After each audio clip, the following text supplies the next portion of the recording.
来到了2025年11月11号，这个叫做双棍节是吗？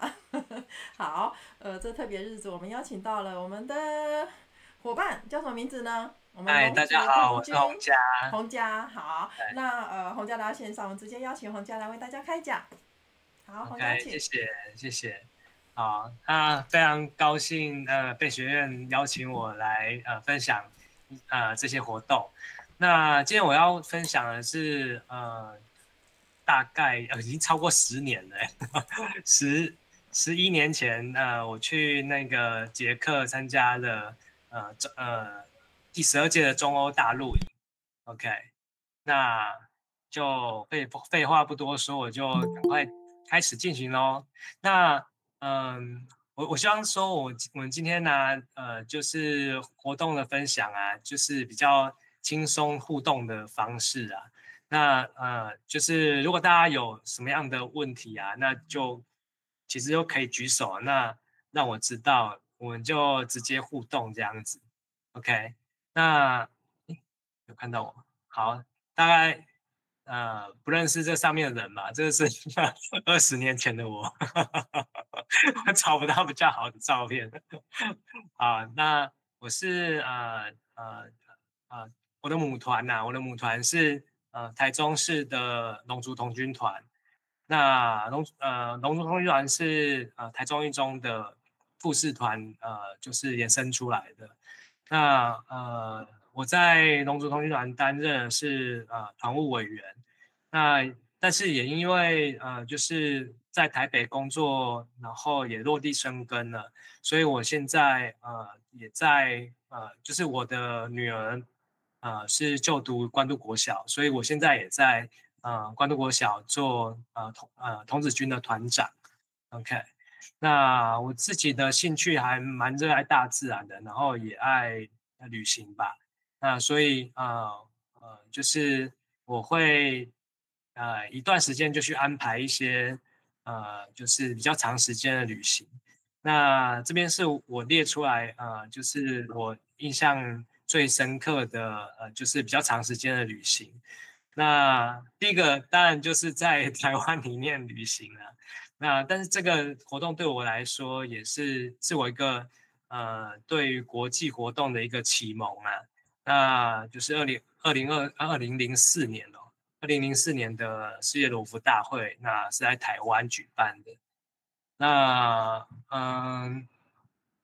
在这一次的那个2004年的这个罗浮大会啊，那我就遇到很多就是国外的伙伴嘛，所以也就是我在有点换位思考吧，就是去设想说，哎，就是这些国际伙伴啊，他们怎么会有兴趣来台湾来跟我们做交流？那就是那种就是情境啊。那如果换在我身上的话，那如果呃就是我出去也做这样子的一些体验，那是怎么样的感受？所以就埋下了一个种子吧。所以到3年后，2007年的时候去参加那个100周年的世界大陆营。那一年是在英国举办的。那我就借着这一次啊，那我就去呃英国也顺便去旅游了一圈。那也去看了，就是我们在以往就是团长在说这些故事啊，比如说就是100年前，贝登堡在白浪岛第一次露营，所以我就去了白浪岛。然后那个歌曲里面有吉尾园，我就去了吉尾园。OK，那就是打开了一些眼界吧。然后之后09年的时候，呃，我就去呃北美洲，然后做一个自行车，然后加上灰狗巴士，加上自驾的一个环游北美的一个旅行。那这个旅行是我看了一本书，叫做《不去会死》。OK，我不知道大家有没有看过这本书啊？那这一本书是一个叫石田裕福的一个日本人，他就是骑着脚踏车环游世界骑了7年半。OK，那本书就是我看了以后非常的就是有那种感动的感觉，所以那一年我就决定说，哎，我要骑着自行车来环游一下，但是哎从来没有出国骑车过，所以就先从北美洲开始好了。结果我从多伦多开始出发，那一直骑到魁北克。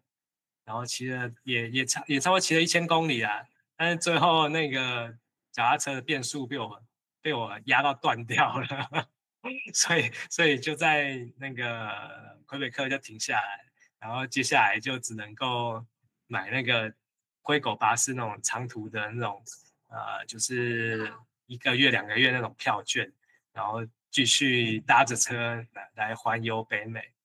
OK。然后接下来就是又过了几年，就是有一个机会跟着永义团长去中欧大陆营，然后在捷克的一个中欧大陆营。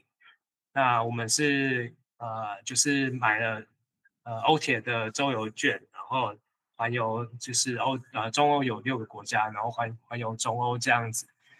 那这个等一下就介绍。接下来就是5年前我去那个2019年我去在美国的世界大陆营。那这一场有机会也可以再跟大家分享一下，就是比较难忘的经验是我开着我租的露营车，然后载着我的爸爸妈妈妹妹，然后在美国加拿大的东部做就是一个环游的旅行，然后环完这一圈以后才进营地这样子。这个对于老人家来说是非常刺激的一次体验的。那过程还蛮好玩的，就是有机会再跟大家分享。OK，那我们就是我们每一次就是我每次有一个旅行啊，那我就会想一下说，那呃像是我这次要去中欧嘛，那我就会想说，哎，中欧到底是什么样的一个环境？我们就是是不是要先准备一下？那我过去以后，我才知道，哎，我要看什么样的景点，那我该认识什么样子的知识？那我想亲眼看到什么东西这样子，所以我就做一些呢中欧的背景知识的研究。OK，那等一下我就是问一些问题，不知道大家方不方便，就是跟我互动一下。OK，那第一个问题啊，我们这边说的中欧，大家有看到图片吗？有看到国旗吗？请问大家知道这个中欧的国家是哪几个国家？那个线上有几个人？9个人哦。上面有写，第一个捷克，第二第一个捷克上面没写啊，上面为什么会有写？上面有首都，首都啊，那不错啊，看着首都就波兰，波兰，嘿，对，还有2个，匈牙利很好，最后一个国家比较小，最后一个比较小，对，但是它本来是跟另外一个国家是同一个国家，有4个字。好，那我来揭晓一下，最后一个国家是那个斯洛伐克，在那个我们的国旗的最右边那个国旗。OK， 好，那就是捷克斯洛伐克，然后波兰、匈牙利这4个国家，然后是我们这边所说的中欧。那大家就会觉得比较像我啦，我自己觉得比较疑惑的，一开始啊，就说奇怪，中欧好像很多国家都可以叫中欧啊，为什么就这4个国家我们就是会一起露营，然后就是一起活动这样子，所以我就觉得很好奇的。那大家有没有人想要猜猜看为什么的？为什么？邻近的吗？对，第一个他们在附近嘛，那还有呢？是不是文化比较不同，还是比较相同？文化比较相近。好，友好，友好应该是有，也比较友好啦，但是那个是一个历史，创造他们友好的条件这样子。都是被欺负的人吗？国家吗？哎，找到一个重点，没错。OK， 要联合的，对。那大家觉得他们语言上呢，种族上呢？对这些历史比较没有那么熟。这个我不知道我们在场啊有哪些人就是已经报名了2027波兰的世界大陆营？我我也有。OK， 2个，我也有3个，这应该有4个吧？对，好，4个，好，包括我啊，我也报名了。那应该有5个。我们家一家4口都报名了。哇哦！所以那你们家一家4口都可以，都是当学员还是当？没有，当然不是啊，爸爸妈妈当然就不是当学员了。所以我们今天讲到的议题啊，其实是跟中欧的就是中欧的议题嘛。那跟未来我们要去的这个国家波兰啊，其实是很有相关性的，对吧？那我建议大家都在就是我们今天上完课，不是上课，分享完以后，就是大家可以就是再想想看，然后再去研究一下，会对就是我们这一次要去那个波兰会还蛮有帮助的。OK， 那我这边就继续说了，就是他们同属于所谓的V4，就是什么维谢格拉德集团。那维谢格拉德它是在匈牙利的一个都市。那在13世纪的时候，他们其实这3个国家包括了波西米亚王国。波西米亚王国就是捷克和斯洛伐克本来是就他们前身是叫做波西米亚王国，然后还有匈牙利王国、波兰王国，然后他们是同属就是奥地利的哈布斯堡的王朝来做统治的。那哈布斯堡王朝它的历史又比较久远了，就是它是从那个神圣罗马帝国一直到那个就是奥地利王朝，就是奥地利帝国，那他们就是一脉相承的一个统治阶级啦。那当初的那个就是从神圣罗马帝国到奥匈帝国，他们的统治范围啊，就涵盖了波西米亚王国、匈牙利王国、波兰王国。所以啊，这3个其实是算是哈布斯堡王朝的一个附庸啊，应该说就是看起来像结盟成一个国家，但是事实上大家对于听从老大的指令，然后被老大统治，大家都有一些改革，所以他们有时候他们会需要外援，就是其他国家的协助的时候，他们会组成在一起，然后把力量统一在一起，然后结合成一个这样子的一个 V4 的集团，然后去跟其他国家打交道。OK， 就是他们的一个共同的历史啊。然后另外就是其实他们是在2次大战以后啊，捷克斯洛伐克、匈牙利、波兰，他们一起加入了所谓的共产国际，都变成了共产国家。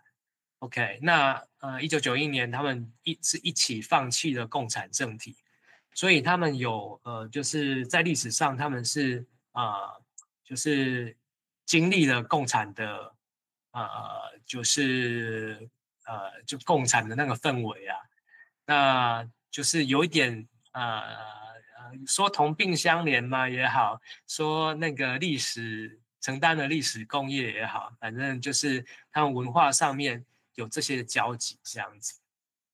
OK， 那第2个部分呢，就是语言。大家要不要再来猜猜看说，这几个国家他们语言通用的状况？西班牙。啊？波兰应该说波兰语吧？对，波兰说波兰语。应该说他们都各自说各自的语言，但是这些语言谁比较能够沟通？比较能沟通的捷克语意思吗是指就是有时候有些国家他在讲话的时候就跟就是山线腔、海线腔这样差不多。然后有些国家在沟通的时候，像是国语和台语差不多。那有些国家沟通就像中文和英文这样子。捷克语比较通用吗？捷克语跟什么语？捷克语跟什么语？匈牙利。不是。刚才嗯有说到说以前啊，哪两个国家是同一个国家？捷克斯洛伐克。对对对，捷克跟斯洛伐克，捷克语和斯洛伐克语他们是95%通用。那还有一个国家也跟他们相近，但是没有那么通用，是哪一个国家？你知道吗？应该比较近的匈牙利吧？匈牙利。不是匈牙利，因为不是匈牙利，所以是那就波兰了。波兰。OK， 那大家知道波兰语大家知道什么是斯拉夫人吗？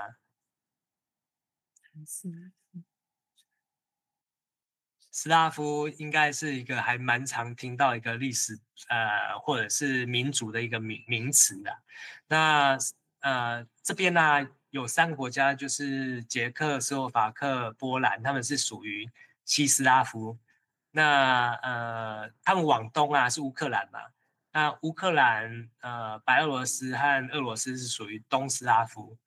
那以前有一个国家叫南斯拉夫。对，所以其实他们在说的语言呢、就是斯拉夫语系的一个语言呐、所以他们用词啊，他们词汇是有点相近的。这个有点像是刚才那个捷克斯洛伐克啊，他们像是山线腔、海线腔这样子。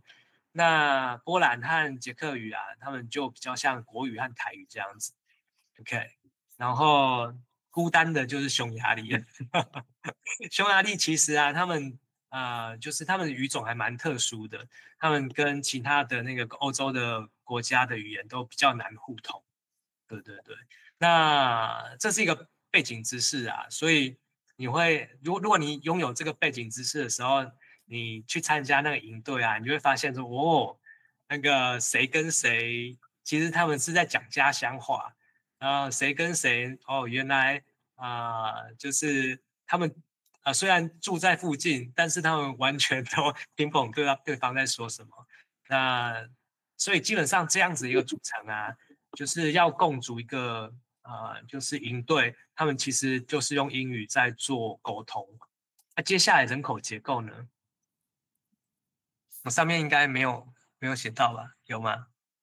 只有人有人口，好，人口就是最大的最多的人口就是波兰了，波兰占了超过1半的人口 ，OK， 然后最小的就是斯洛伐克 ，OK， 所以这跟下一题也有那种关系啊，大家知道说这几个国家哪几个国家在欧元区吗？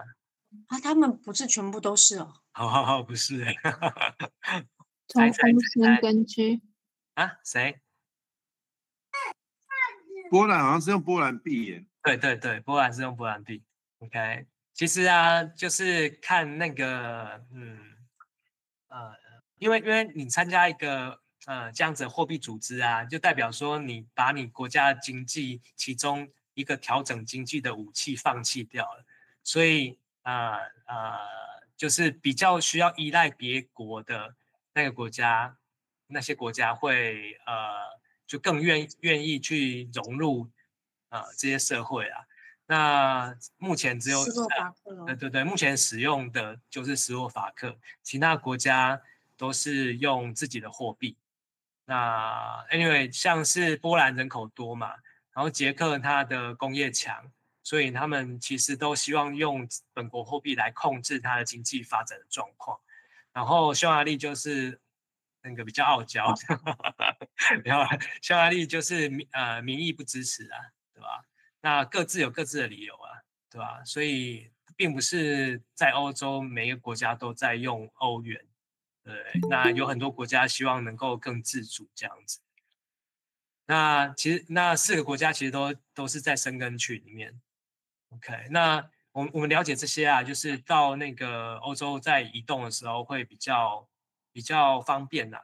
那我基本上啊，就是去每个国家，我之前都会先做像这样子的功课，因为这也跟就是我们在交这些朋友的时候会有一些帮助啊，就是对方会比较讶异说，哎，那你知道原来你也有过这样子的研究 ，OK？ 那你好像对我们也还蛮有兴趣的，然后好像对我们比较友善。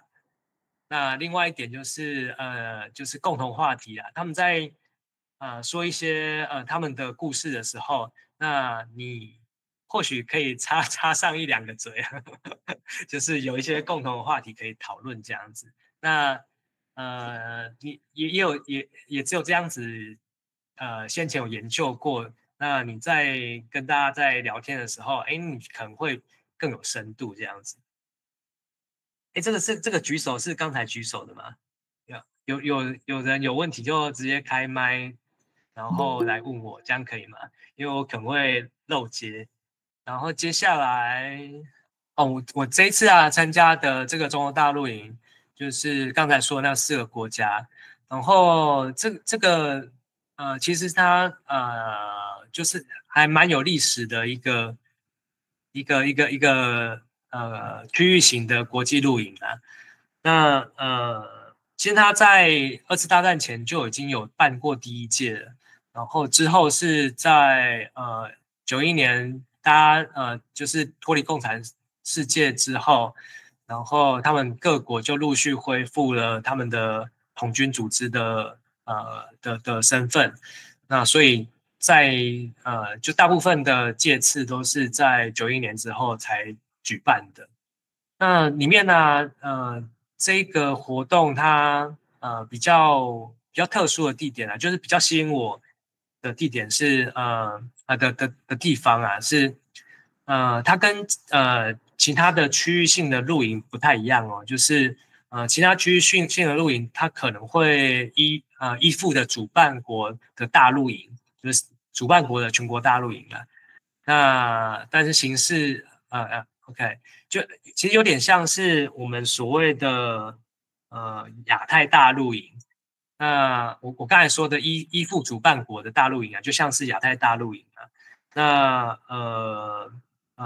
比如说我们自己在办那个全国大露营，都有时候都会说，哎，那个第几次全国大露营暨亚太大露营？那这样子对我来说就是依附举办国的大露营来一起办的区域性露营 ，OK， 那就是中欧大露营，它不是这种形式，它比较像是世界大露营的形式，就是他们有依附在某一个主办国的大露营里面，而是每个参与国他们人数啊，成员人数参与的人数都差不多这样子，那形式就比较像世界大露营这样子。那它可能会比较强调文化交流啊，多国互动啊。如果你是依附在某一个大国某一个举办国的大露营的话，那可能你去参加的话，你会看到大部分都是那一国某一国的体验比较多这样子。那之前呢就是如果在亚洲的话啦，我比较理解的是，那之前我们有办过一个活动叫 CJK， 好像也办了好几次啦，就是台湾，然后日本和韩国的童子军，还有行义童军的一个活动，是叫做 CJK， 应该是行义童军吧。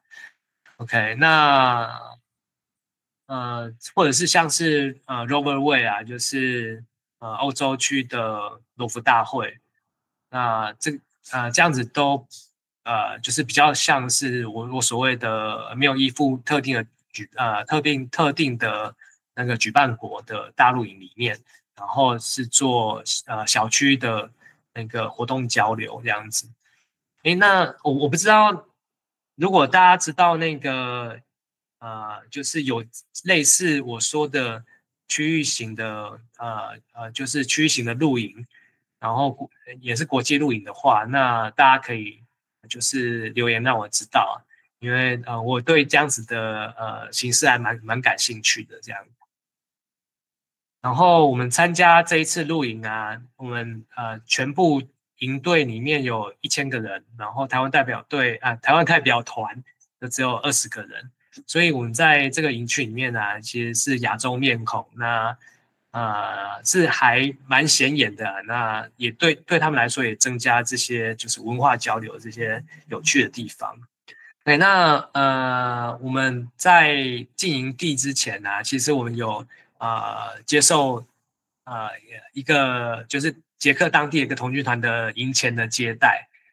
那接待的地点呢是在就是捷克的第二大都会区，叫做 Ostrava。这个 Ostrava 它是往东一直走，然后在靠近波兰的交界，过个河就到波兰了。OK， 那它是捷克的一个工业的重镇啊，一个炼钢的一个就是因为它产的煤矿品质非常的良好，所以它很适合炼钢。那所以在这边有就是从2战以前就是一个炼钢的一个就是一个城市。那其实我不知道大家了不了解那个捷克其实是算是一个汽车大国了啦，因为他们还有自己的那个汽车品牌叫 Skoda。那也是因为他们的这样子的工业基础啊，所以他们才有养得出就是一个非常不错的一个品牌。那接待我们的是还蛮特殊的，就是这个团队啊，其实他们是所谓的Water Scout， 也就是说如果直翻国语就是那个水童军啊，就是在台湾我们有海童军嘛，那他们是水童军 Water Scout。顾名思义，他们会加强很多就是水域的训练活动。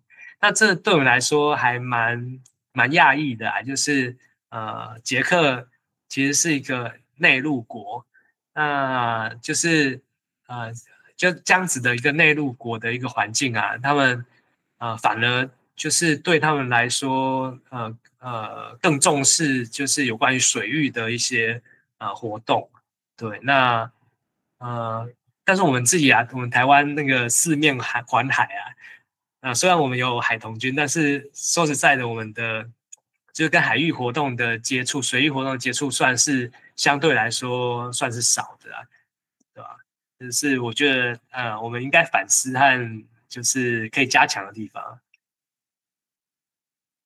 OK， 那这边看到的就是我们那个营前接待的一些照片。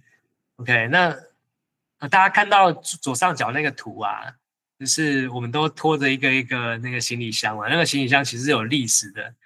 大家知道这个行李箱是有什么历史吗？有人可以猜得到吗？我这边看到的是一个类似十字架的，是不是荧幕没有跟上？十字架有啊，右边是十字架嘛，对不对？然后左上角还有左上中有很多的行李箱行李包啦。理解。画面有跟我同步吗？有，是我刚刚把它放大，没有注意。OK， 如果大家能够答得出来，代表说，那大家同道中人也都有一些年纪了，就是这些行李包啊，其实是我们在这场活动的7年前呢，2007的世界大陆营，我们台湾的代表团过去的，就是每个人发的那个行李包就是这个。那这个行李包还就是蛮特殊的啊，就是它其实也可以双肩背上，然后但是它的行李包的下面也有轮子可以拖这样子。但是大家知道我们那个行李箱出国最怕什么吗？摔，还有这个我们那个画面上就有看到。尤其是去欧洲，彼此勾到吗？小偷？不是，石子路。对，没错。大家讲石子路应该是有欧洲的体验的，就是其实欧洲的古老的城区啊，他们地上的那个路面啊，都是一块石头拼起来的。那如果你的行李箱这样拖过去啊，那你可能一不注意就那个轮子就留在原地了呀。所以这个就是拖行李箱，这次出去啊，我们就坏了好几个那个轮子这样子，对吧？那大家就是如果要去欧洲的话，可以视情况啊，就是有些行李可能要分担在身上，才不会那么重，然后轮子都被拖坏掉这样子。OK。那这张图中间这个啊，就是我们大部队啊，其实就是被这个 Water Scout 接待在他们的团部，然后他们团部的就是团部里面有一个阁楼吧，像是阁楼的地方，大部队是蛮多人睡在这边。OK， 那其他人有一些像我啊，我就是去家庭接待啊。OK， 那右下角啊，特别留这张照片啊，就是我每次去做家庭接待的时候啊，就跟别人就是在交流的时候，我都会想要知道说他们平常在吃的食物是什么。那我对那个欧洲的乳酪啊这些特别有兴趣啊，所以我就会先我吃到好吃的，然后我就会把它先拍起来。这样子我自己出去那个采买的时候，我就可以买得到，就是当初吃到的东西。那这一排的我也念不太出来，这一排的那个 cheese 非常好吃啊。对，那其实我跟他们就是家庭接待交流过以后，就是那个接待我们的主人，从那个就是之后我们就变成朋友了嘛。那他再次来台湾，就是他也过来台湾就是来找我们玩，他们就带了一些我们当初觉得非常好吃的这些乳酪啊，对吧？因为这个在台湾是买不到的。OK， 那这边呢，就是我们去那个出国，如果家庭接待的话，我们都会准备一些礼物。那这个是应该算是一种礼貌啦，对吧？那接待我们的是一对童军情侣，然后是 Michelle 和 Margareta， 那他们也都还蛮年轻，应该都是才刚出社会吧那时候。然后我们帮他们买了就是一些比较东方风的一些就是小饰品啊，对吧？包括那个茶杯啊。然后我们还买了一个肚兜给女主人这样的，对，就是一些比较中国风的东西。然后他们也把就是一些童军的服饰，然后跟我们交换这样子。OK， 那我们去人家那个接待，去给人家接待，我们就是就是要去体验他们童军团平常在做什么活动嘛。那因为他们是水童军啊，所以其实他们团部旁边啊，就存放了很多他们就是在做训练的一些器材像是那个划船啊的这些器材。那大家知道说，等一下，说到划船，刚才那一张没有跟大家介绍。大家知道右上角这些竹竿这是什么吗？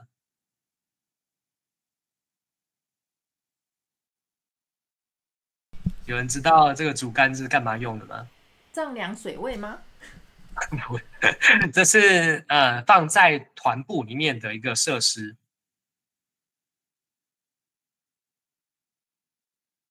感觉有点像那个桅杆，可是又太细了。对，它做缩小，然后它上面有很多像绳子一样的东西嘛。这就是他们因为他们是对超凡训练的装置，就是因为他们是 water scout 嘛，所以他们也会训练帆船。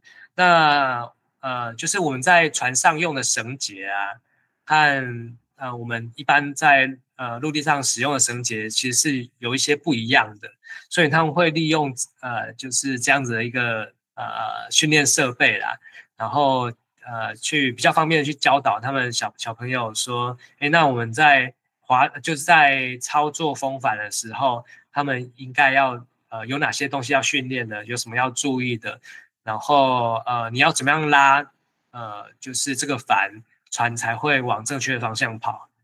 这是他们的训练的一个钉在墙上的一个训练器材这样子。我觉得他们就是对这个比我们这些海岛国家都专业很多，对吧？这个是我应该学习的。然后那这张图啊，除了划船以外，大家看得到下面那几张图吗？那这是他们另外一个平常会训练的活动。大家知道这是什么吗？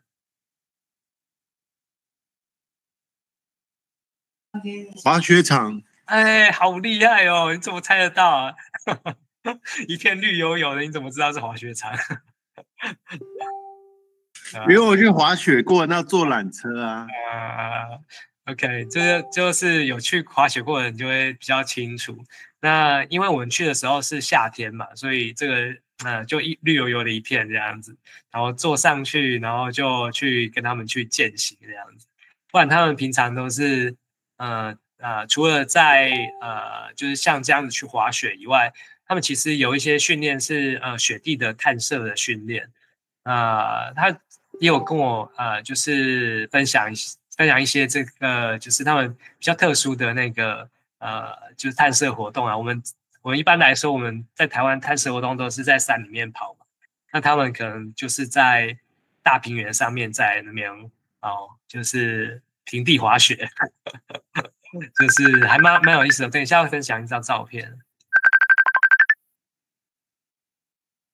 好，那三天的那个接待结束以后，我们就去就要往那个营地出发了。但因为营地在那个就是布拉格附近嘛，应该说附近，但是也好几个小时的车程，所以我们就得先坐回去布拉格，然后再去那个营区的那个城市那个小镇。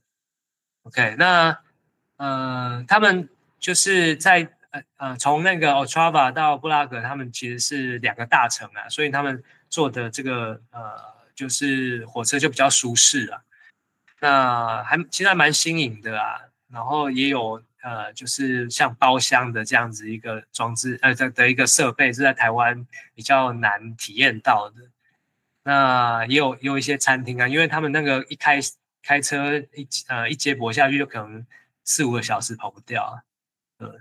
OK， 那到了就是布拉格的时候，我们要转乘去营地的那个小镇啊，那个营地的小镇叫做Darcy。那这个 Darcy 因为是一个小镇，所以往那边的火车啊，其实就开始变得比较有年代感。OK， 那我们这边可以看到，那个我们在那个前往那个Darcy那个转乘的那个站点啊，其实就开始遇到了从各国集结的这些童军啊。对，那从这边开始，我们就一路上就是跟这些童军开始就其他国家的童军开始做交流了。OK， 那给大家看一些影片好了，就是我们开始交流的影片。P5，嗨，阿霍伊，阿霍伊是他们当地打招呼的，就是这样子，就是一路上就是各种交换语言，就是然后也是我们在那个当下我们学到的，就现学现卖这样子。Goodbye， 拜，好不好？嗨，你好。你好耶 Good。Sorry，你好，大家好。现在在交换。大家好。然后你好，你好。你好耶 ，Good job。你好，你好。你们好。耶，你好，好。然后你好，你好。对，要 very good。OK， 就是一开始就是用交换打招呼的方式开始啊，那就是让大家能够就是就是更熟识吧。那这边就是我们在其实这段旅途也3-4个小时，2-3个小时啊，也还蛮久的。那就是在车上我们就开始就是交换名片啊，然后像我自己是准备了一些纪念品啊。那这个应该是这样说啊，就是婚后难得被一群妹啊包围啊，就是比较就是比较没有这样子的体验的。对，那这边呢，就是我去跟他们分享一个在台湾就是手工，就是做一个手工艺啦，就是我去买了一个大家有看到这个图片的右下角吗？有一个招财进宝这4个字啊，其实它是手工艺品店买的一个铜钱的一个装饰品。OK， 那我就把它绑成那个就是像项链的形式。OK， 那我们在做交换的时候就很容易的，就是因为其实欧洲国家对于中文啊、中国字啊，他们是有一个就是觉得会蛮新奇的。然后就是会想要进一步了解的一个部分啊。那刚好啊，这个上面的字的意思啊，又有就怎么说，就是也比较吉祥话啦，所以而且也还蛮容易解释的，所以我们可以就是顺便交换一下语言和文化，然后也就是一个祝福的语言给对方这样子。那其实这样子的就是小东西还蛮受欢迎的，所以大家各位男生女生们，如果要出去认识朋友啊，这个还蛮受用的，可以学一下这样。那这里面呢，其实有一些伙伴呢，在这时候我认识的，我到最后翻照片，我才发现说，其实童军界真的还蛮小的啊，就是有几位我们都是又在另外一个露营，我们又看到了，像是2019去美国世界大露营，其实这个车厢里面的女生，其实我又看到了一次，对，我们又在那个另外一个活动相遇了这样子。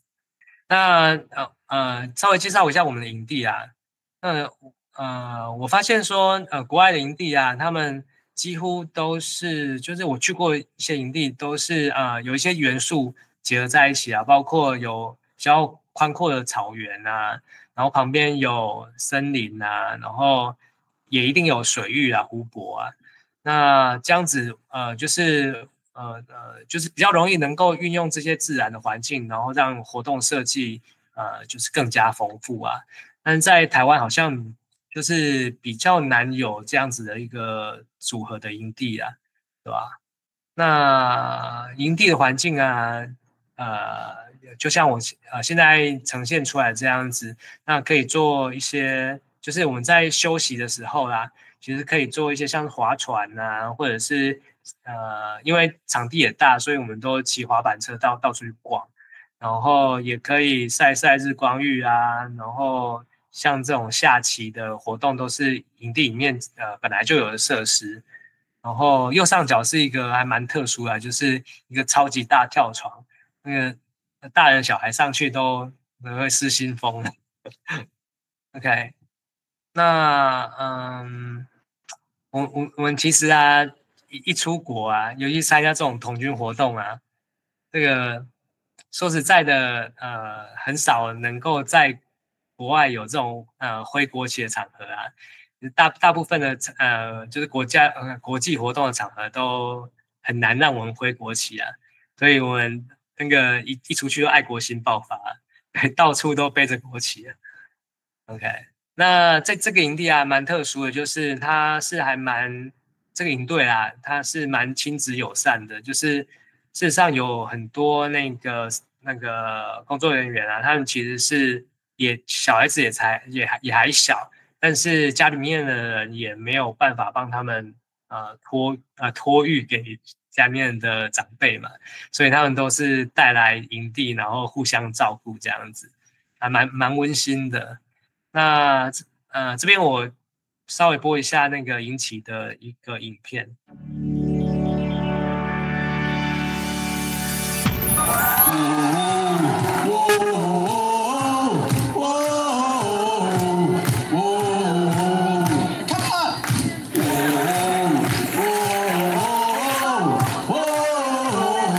这个就是那个跳床。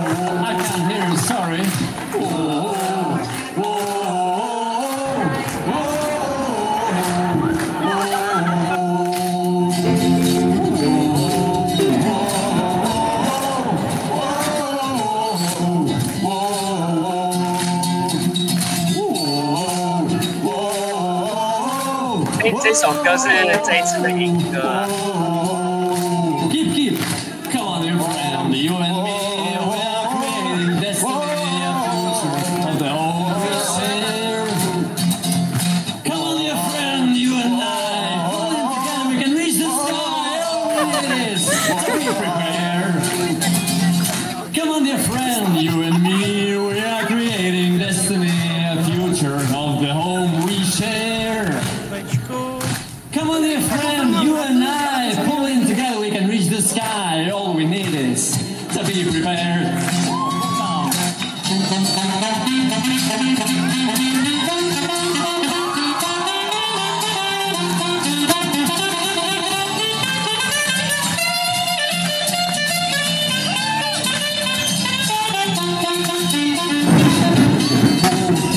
第一天就下很大雨。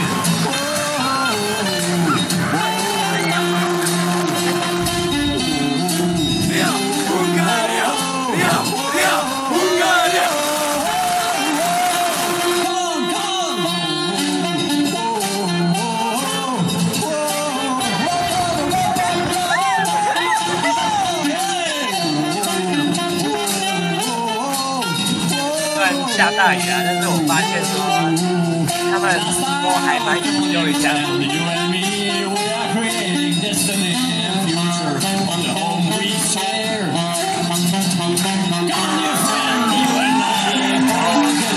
几乎每一天晚上啊都是在唱歌。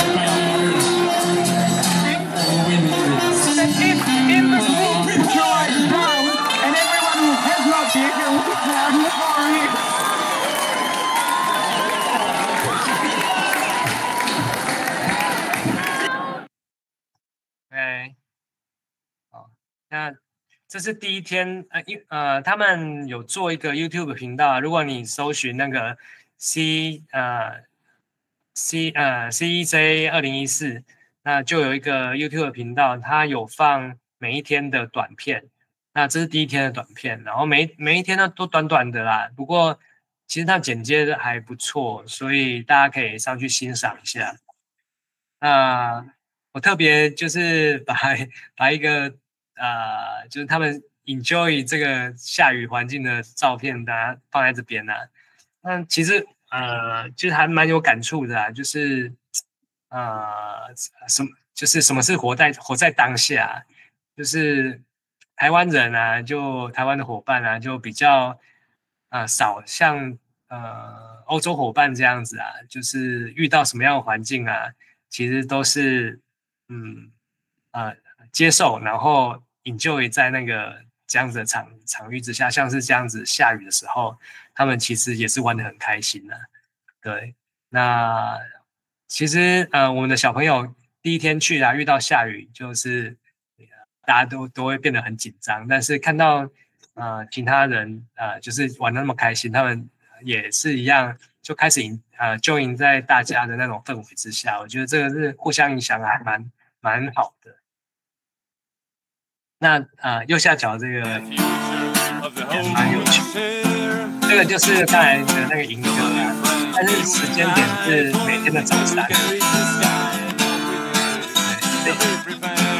这位哥啊，就是每天用吉他和歌声来叫大家起床。Good morning. Morning.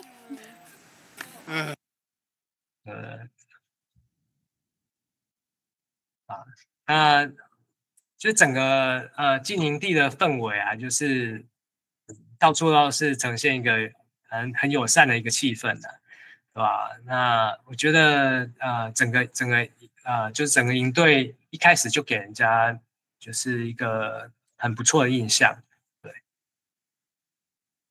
那接下来分享一下那个营地的伙食啊 ，OK， 那左边这个就是我们身上挂的那个我们的名牌。它名牌下面有那个我们餐点的那个用餐次数的记录啊，对，那你用过餐，它就会帮你打个洞这样子。然后右边的这些图啊，就是我们的餐点嘛，大家有没有发现什么样的特色 Potato 我基本上我看到这个这些餐点的时候，就看到第3次，我就觉得哇，我都不知道马铃薯原来可以有那么多变化，什么块的啊、丝的啊、饼的啊、片的啊、泥状的啊，什么都有。从来没有像这一次那么把那个所有的马铃薯变化型全部看一遍这样的。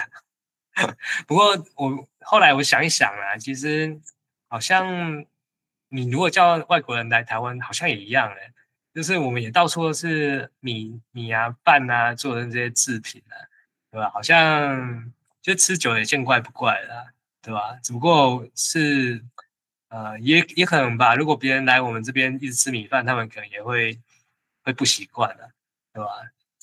将心比心，然后另外一点啊，就是其实他们很多那种圆形食物啊，就是比如说像右上角那个圆形圆形的小黄瓜，整颗配给你，那就是还蛮符合健康的期待啊，但就是吃久了就会比较腻一些这样。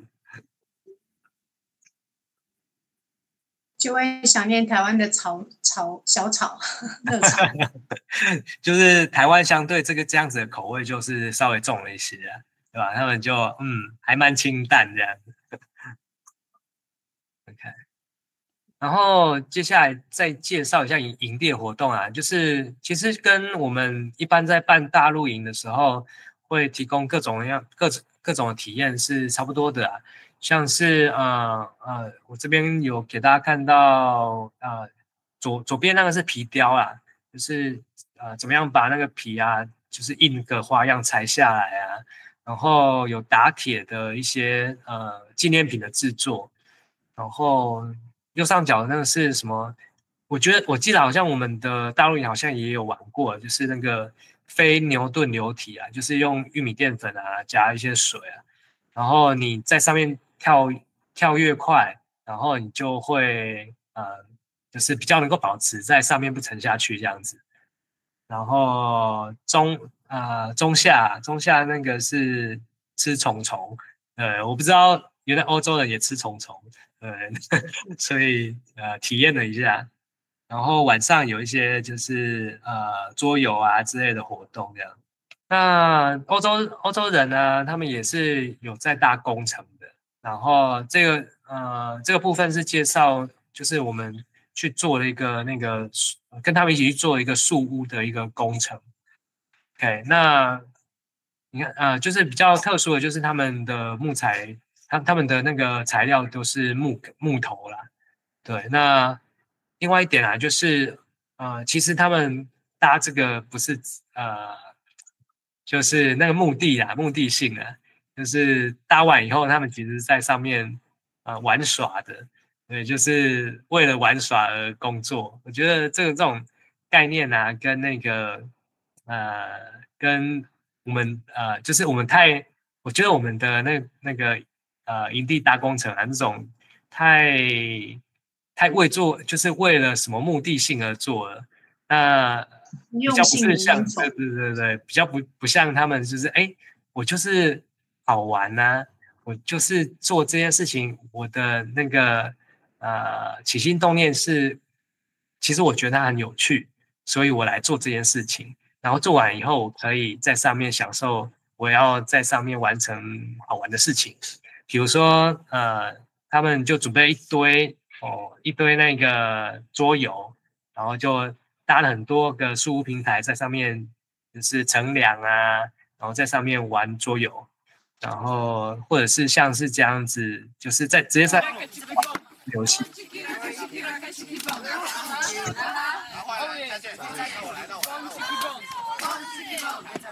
上面在玩桌游，下面在玩团康。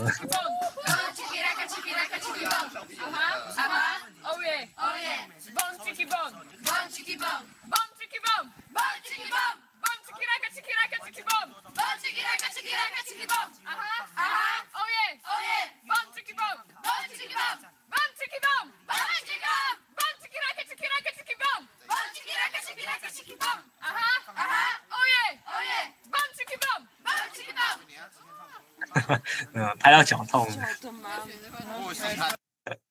OK， 那另外一个我想分享的就是，其实这是整个活动的一个高潮啊，就是他把就是大队人马，我刚才有说我们的全部的营区的参加伙伴总共有1000个人，那他把这整个大队人马全部都拉到附近的一个废弃的一个机场 ，OK， 然后他做一个就是大地游戏。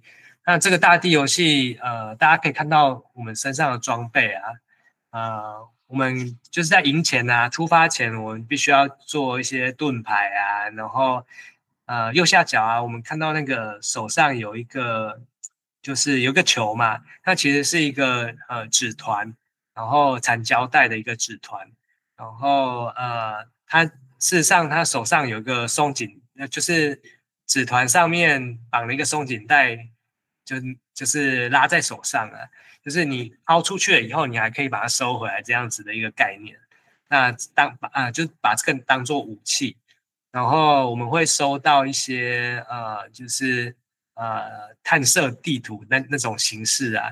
就是收到一些地图，然后你必须要去指定的地点去解一些任务，然后他就会给你一些奖励这样子。那整个活动啊，它是变换了很多个形式啊，一开始是在解谜，在就是寻宝解谜这样子，那到最后是一个类似红白大对抗这样子的一个500人对500人的一个游戏这样子。那这边有他们就是准备剪辑好的这个一个影片，我们来看一下。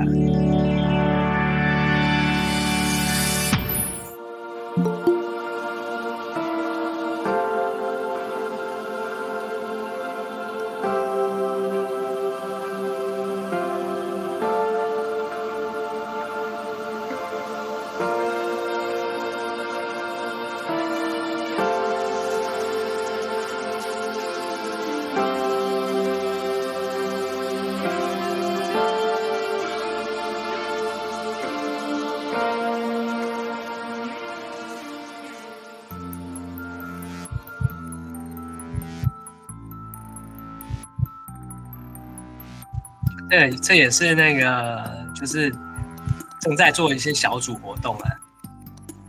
然后你是打到别人之后，可以得到一些奖励，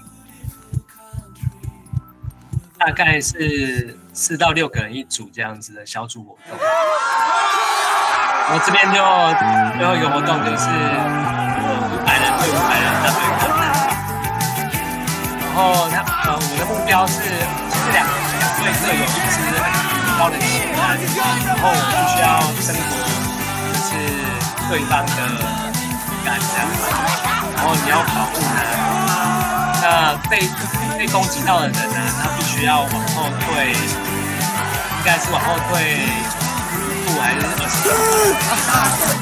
然后才能够再返回战场。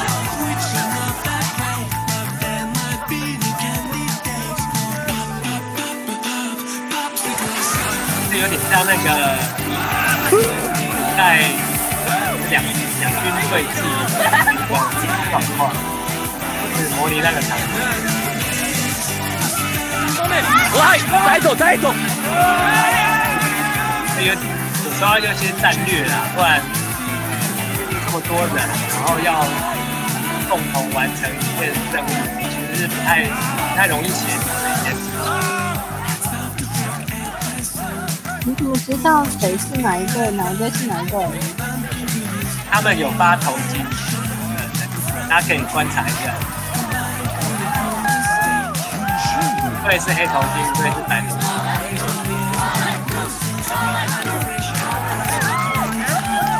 对，这个很明显，那个黑队把那个白队的旗子那个抢下来。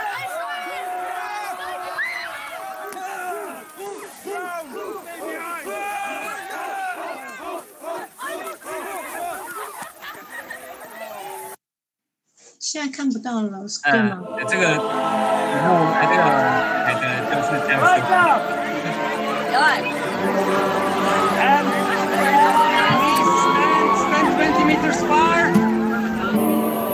然后最后他们就用那个烟火来做结束了，但是比较可惜的是，其实现在的时间呢，当下时间应该已经7点了吧。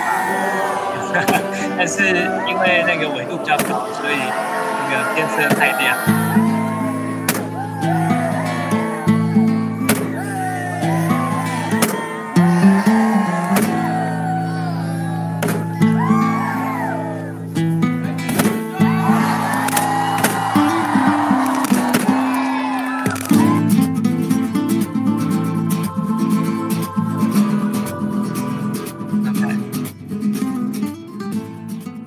那这样子的游戏其实我自己在我们团露营复刻一次啊，但是规模就比较小，对吧？其实还蛮好玩的，就是我们那一餐我们就用那个就是去点披萨，然后有留下很多盒子嘛，所以我们就利用那些披萨盒，就是开始制作道具啊，然后也做了像这样子的一个球，然后来做两军的对抗战，其实还蛮好玩的啊，对。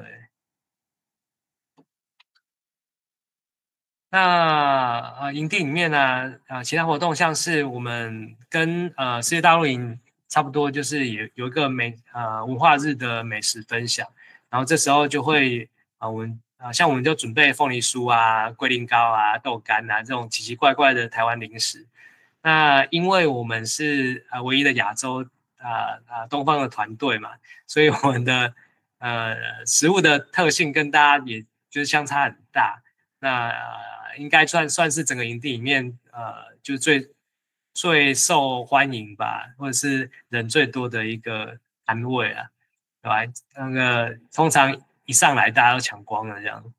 然后我每天晚上都有不同的晚会主题像现在荧幕看到的就是其中一天就是各国在分享自己的文化，然后这整个营区里面有那个还蛮大的一个湖泊，然后这些小朋友都非常喜欢，就是去泡水啊，就是吃完饭以后就去消暑一下这样。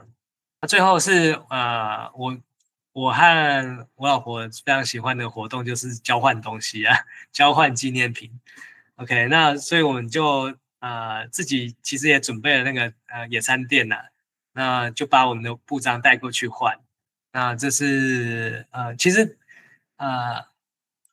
比起那个世界大陆营啦，就是中国大陆营比较少人在从事这个交换的活动啦。不过就是会带很多那个公关的纪念品给大家，然后就是带起大家的这样子一个兴趣了。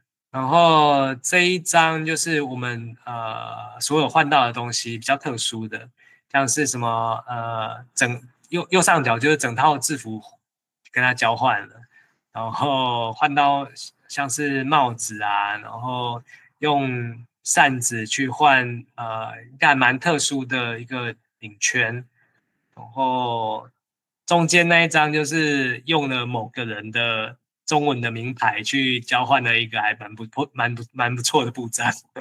他们对那个中文字真的是有点癖好。然后下面就是左下角啊，就是换到都没有布章可以换了，所以他就开始拆身上的布章。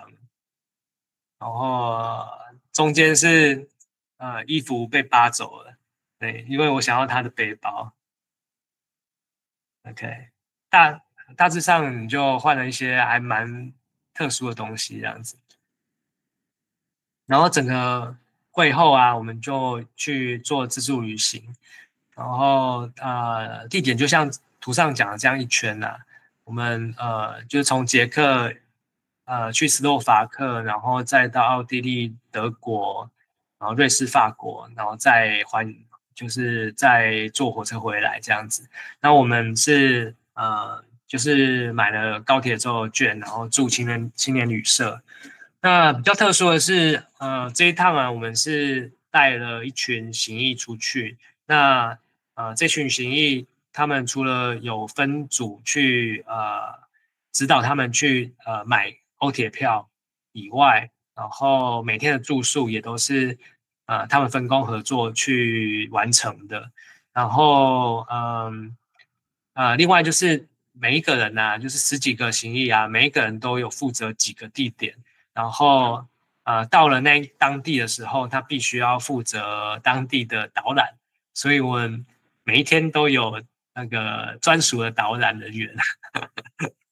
对，那就是用这样的方式去训练我们的那个这些行役伙伴，我觉得就是大家经过这一场之后啊，就是能力也提升了啦。那也怎么说，有这个经验就比较不害怕说，那之后大家要出去独自旅行啊，那这些挑战应该都比较不会有问题的。OK， 那但是会有旅行都太冗长了，就是而且大家也有过自助旅行的经验，我就不赘述了。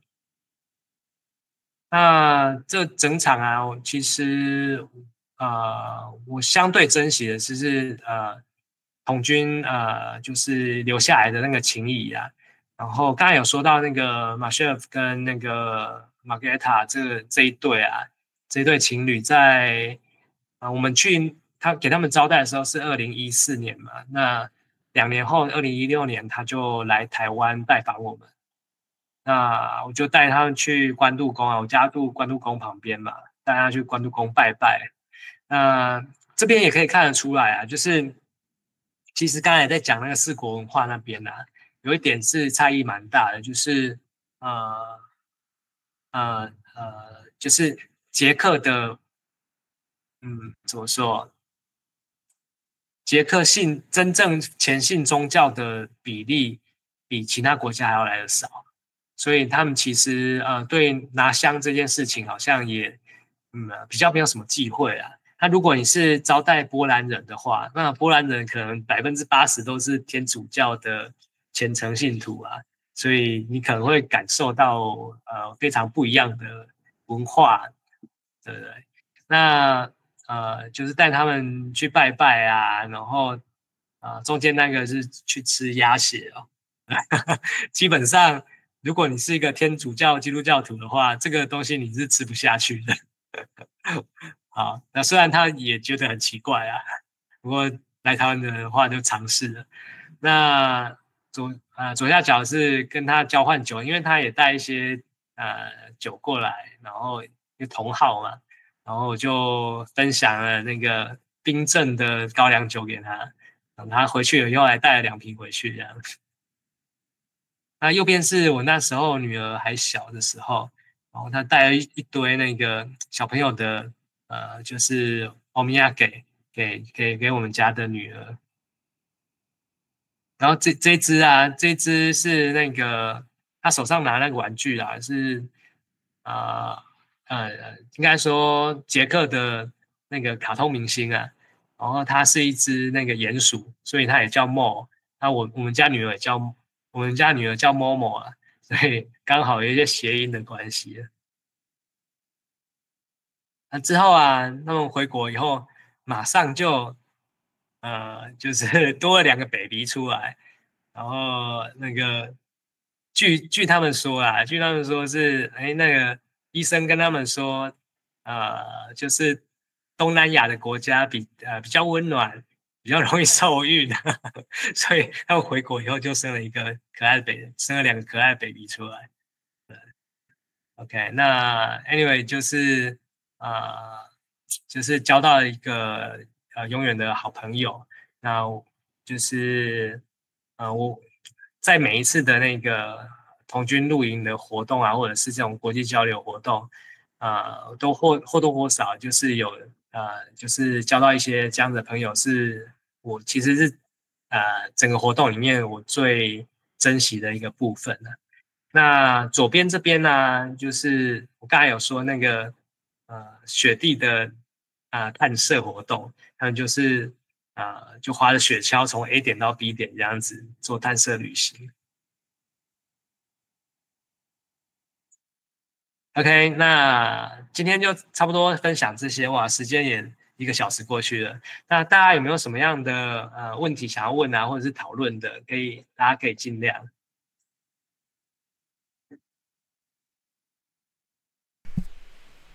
哇哦，好精彩，好丰富！